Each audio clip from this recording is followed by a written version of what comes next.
what's up, you guys? Marty Schwartz here with Marty Music, hanging out with my buddy here in Nashville, East Nashville, Tennessee, Jack Roosh. What's up, man? Hey, man. Good to see you again. Good to be here. What we were jamming there, there's this magical thing, especially when you're beyond like kind of the beginner blues. There's this magical thing that our ear can hear, and you were emphasizing it in our intro there. You know, you have a 1 chord, like a dominant 7 chord, and then you've got the 4 chord. But in a more sophisticated way of playing the blues and soul and jazz, there's this little magic, kind of these tension lines that you hear that aren't like straight blues. And you know, you're playing your tasty blues licks, and then all of a sudden you know that that 4 is about to come, and you start to hear this like sophisticated jazz sound that adds tension, and then we get to the 4 chord, and it feels so good. And you were doing that. Once again, these are lessons for me, you guys, but we're rolling. So I'm just wanting to learn some of these cool tricks myself. And also, you guys support Jack Roosh here. You've got True Fire courses. Yep. You've got your own YouTube channel. And we'll leave some links below for you to check out your YouTube channel. Cool. That's definitely a good spot to get some of these fresh nuggets, you know? Yeah. So let's talk about that tension. We're in the key, we're playing like a C blues kind of thing. So going from C7 to F7.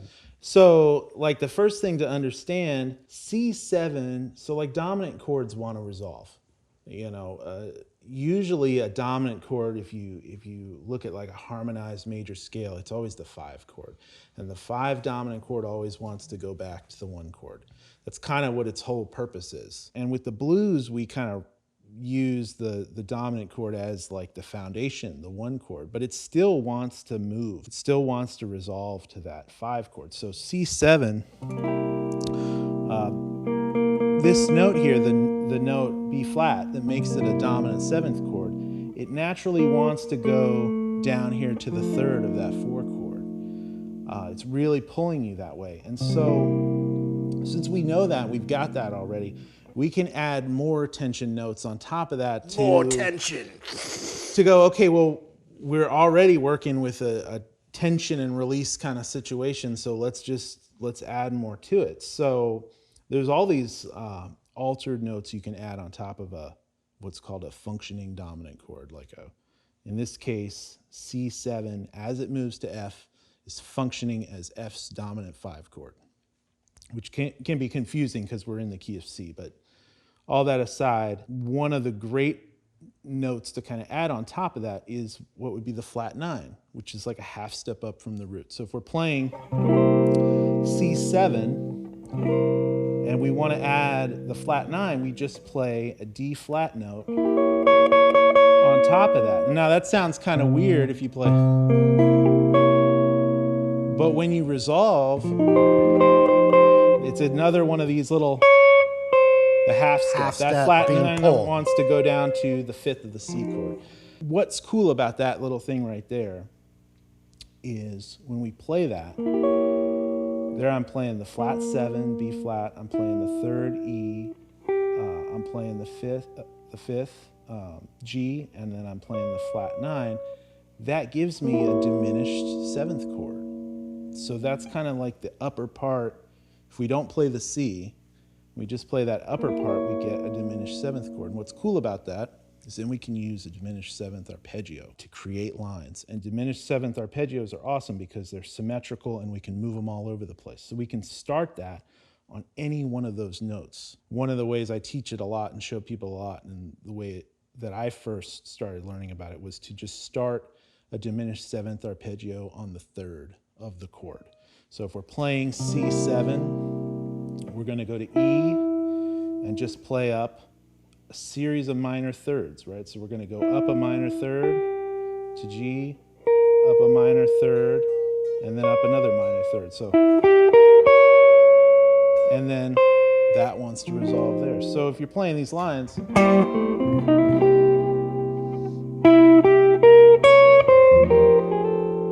we can play something like that. Right, I'm finding chord tones to resolve that too. And then you can move that around. So like if I play, you know, that's kind of a simple thing. If you want to get more into it, what you can do is take these simple fingerings like that and just move it around in minor thirds. So you can slide that whole thing down, right? And then, you know, you've got to resolve then to the third of this F chord. So, right now, so you can move that around all over the place. But kind of to get started, I think it's a good idea to just kind of play these simple lines. You can move that down the octave.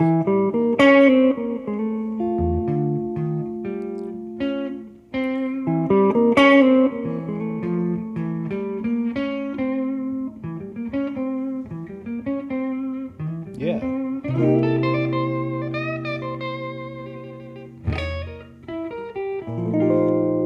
Yeah, totally. And you could play. So one thing we can do is we can go, right? Now we can move that up a minor third. So if we do this diminished arpeggio right here, now this is a diminished arpeggio starting on the third of C7. We can resolve that down to the fifth of our F chord. If we move it up a minor third, now we can resolve it down a half step to the flat seventh.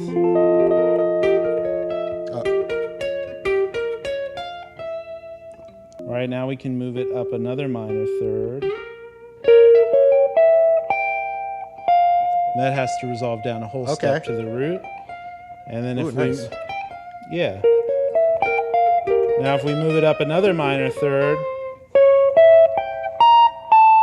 then it resolves down to the third of the chord. So it's a 4-note chord resolving to another 4-note chord. So you can move it symmetrically around the neck and resolve it to any of the 4 notes of the F7 chord, the 4 chord that we're resolving to. So that's kind of like if you want to take the deep dive into this thing, move it around different positions, and then you can come up with all these different things. Let me play that same progression, but just a little bit slower. Okay.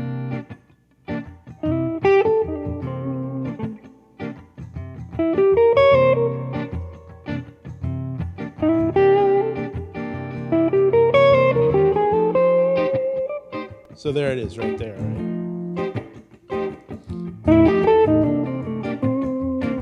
So go back to the 4 chord now.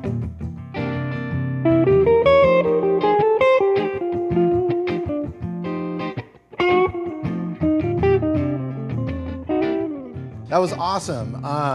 So people can check out all kinds of information like this at your YouTube channel. Yeah, I got lessons on this kind of stuff. Yeah. Okay, yeah, cool. For sure. And man, I just appreciate you coming by. Hopefully we'll do some more. You guys let us know in the comments, other, you know, any of you real hot shots out there, anything you'd like to see and have Jack back, let us know in the comments, and I will go through them, and we'll pick out some more stuff to do. Cool. Yeah, Awesome. man. Thanks for again. having me, man. All right. We'll see you guys soon.